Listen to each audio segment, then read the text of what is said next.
could get found? What was going on?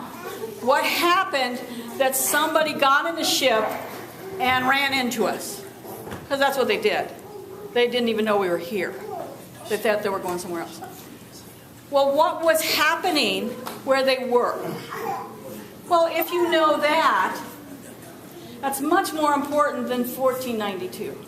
1492 you can always find anywhere. Understanding why it's important, how it shaped things. Understanding that math and science and history and all the rest are connected. They're not separate. We teach them in our schools as that's over there and that's over there. And what happens is they're not. So when you use the critical thinking system, we use one system of learning and then apply and look for the similarities and look for how things are related, how they're connected, what the patterns are, and what the context is. And then you can take anything. So somebody who has only 5 years of critical thinking can do better than somebody with 12 years of information.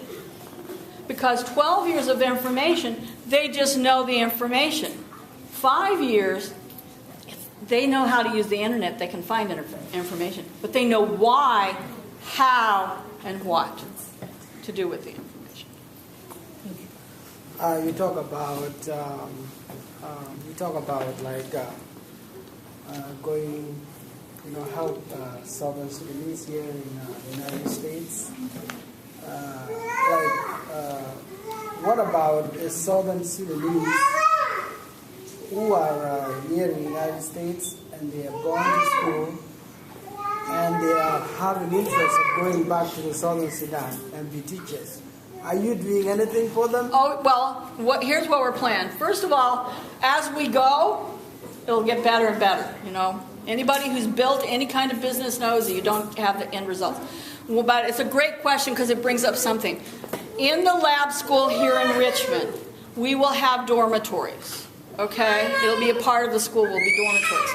Those dormitories will be available for people that you're talking about to come and study with me, or the people from Africa, some of the teachers that from there, to come and study with me. Because I can't go everywhere. But if I shook lots of hands, kissed lots of heads, everything. But I didn't even touch it. And everybody I didn't see was angry I didn't see them. And Sudan's a huge country, and Sierra Leone's like this, and there was a lot of people that were really not happy. But I forgot to say, they showed that first conference that I spoke at, all 2 days of it on satellite TV. That's why. Okay, besides going there and helping the kids, is there anything that, let's say for the governor of the state, that any type of help besides the security that probably you guys would... The governor's there, or the people there? Yeah, as you know, Sudan we have now, so the Sudan's going to have states. Right. And we're from Aweil, which is this community right here. But going there into the state, is there any help? Yes. Well, and their system is paramount chiefs. Right. So the one place we went, the paramount chief the next day introduced us and said that we really had the keys to the whole place. We were totally safe. They said, in fact, you can walk into any house. Just walk in. You don't even have to know. But more than that, they have the land. Because T.A.P.A being a non-profit organization, an international organization, that if we are given the land, then we can find the money to build on that land. Remember now, you are not building primary schools or secondary schools. We're building a community support academy. So the schools are still furnished by the people, but what we can do is support the teachers and have resources. We can support the community, because that's where we're really for, and we started for, is to bring the people who never got a chance to go to school. You can come and go to school. And to bring the community back together. To use the T.A.P.A school community center. It's like a community center, but it's not, the focus of it is education. So, but if you understand how many different kinds of education there are. You know, I mean, there's the education of how to live better, you know, how to be safer. One of the things we realized that we never thought in our plan before, we'll have to have some kind of infirmary place. One of the places I stopped, it just broke my heart. This little guy has an infected foot, and you know, I mean, it was on the side of the road. I couldn't. It's not like I was talking to his teacher, his parent, or anybody to say, this little guy has an infected foot. It needs to be taken care of now. But there needs to be places. So all kinds of education. So what's great about T.A.P.A, we're not just zeroing in on first graders or zeroing in adults. We're supporting the barriers that are in for education. So community office or the place that community needs them. Right. Like more things that not just critical thinking. Well, it's all based on critical thinking because nothing's going to get better, guys. Nothing will get better. That little guy's foot has a Band-Aid over it. And Band-Aids don't fix it. So your problems are not going to be fixed by just putting something over it and pretending it's gone. I don't see it. It's not there anymore. Okay? It's there. You just have to fix it. Okay? And you fix it by critical thinking. You have to analyze the problem. You know, what's the core problem? So if you have a place that is teaching the teachers and helping the students, and in Sierra Leone, really seriously, they're talking to me about making the critical thinking learning system the educational model for the whole country. They do that, they're going to see some amazing change. Okay? Because think about it. Think about if you were a government official and that little village over there was fixing its own problems. And that little village was fixing its problems. Then you as a government, what could you do? Fix those bigger problems. But when you're a government and you have all these little villages with all these problems, they're huge problems, and you're running like this, and your resources are spread. But when that community has a source where they can begin to fix their own problems, then, and who knows better? See, that's the other thing. I, as an American, can't go and fix those problems. The only thing I can do is go teach people how to fix problems. Because I don't live there. I don't understand the problem. And more problems are caused by people thinking they have the solution for a problem they don't understand. So the issue is give the people the tools to solve their own problems because they understand. So that little community, even a government of their people don't understand that little community the way that community does. The way the women understand the children. The way the women understand what the big problem is. So much organized. Right. Okay. Any other questions? Yeah, there's a guy that didn't.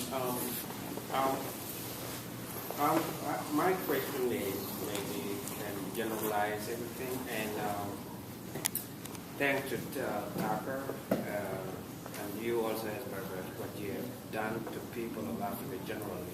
And Southern Sudan now, as we are going to it actually, is Southern Sudan and Aweil community as a lucky community, to put it this way. I'm adopted Virginian. I'm Aweil. But then if I look Virginia and where I live in Virginia Beach right now, the Virginia Beach and other cities is exactly where Aweil is. Aweil does not have access to anything, whether that means education, economics, and many other things. Right, and one of the things that's really good, really good here, is that you guys are sitting here thinking about this now, okay? Because one of the things that I saw that was sad to me about Sierra Leone was that they had a lot of people who were sent outside the country, okay, who went to England or went to America. So they're a little distant from the problems, okay? And so they said, we got to fix the problem, but they're like going, we got to fix that problem. But if you're close enough, if you stay close enough to the problem, start figuring out how you're going to fix it now. What I'm trying to say here is this community, which you know very familiar with, is unlike the community in Southern Sudan right now, simply because we are not bordering any country. You mentioned also that Sudan is the largest country in Africa. Although it's going to be a separate country now, we still have a problem. We would be a landlocked country that does not have access without a team. Right. Do your T.A.P.A. rise, like, does it give a downlocation, for instance, that people cannot go into Absolutely. certification? Absolutely. That's my question. Absolutely. Okay. Absolutely. The other thing that T.A.P.A. does is it gives you resources that are connected other places. Okay? One of the things that we find with my class, okay, I teach a class, and Will, you can attest to this. Once students have been in my class, they'll meet somebody over there that's been in my class. It's like, oh, you know Barbara, she's been... Okay, so it's the same kind of thing with T.A.P.A. It has to do with a shared education. You know what I mean? And so people over there who understand this, and you who understand this, have a chance for dialogue and support. You also, because of that, T.A.P.A., the major headquarters is here, but it will have other branches across America. This is eventually will be comparable to like Red Cross and UNICEF. When you think about how many T.A.P.A.s are potential, they wanted 149 T.A.P.A.s in Sierra Leone. Okay, that's the size of this. 300 square miles. Okay, so if you start thinking about what the potential, it's not that today, okay? It's not that today.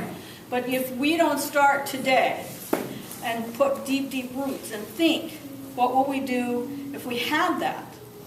The good news for you is we'll practice on Sierra Leone and then we'll be ready. Okay? But you will have international resources, is basically what I'm saying.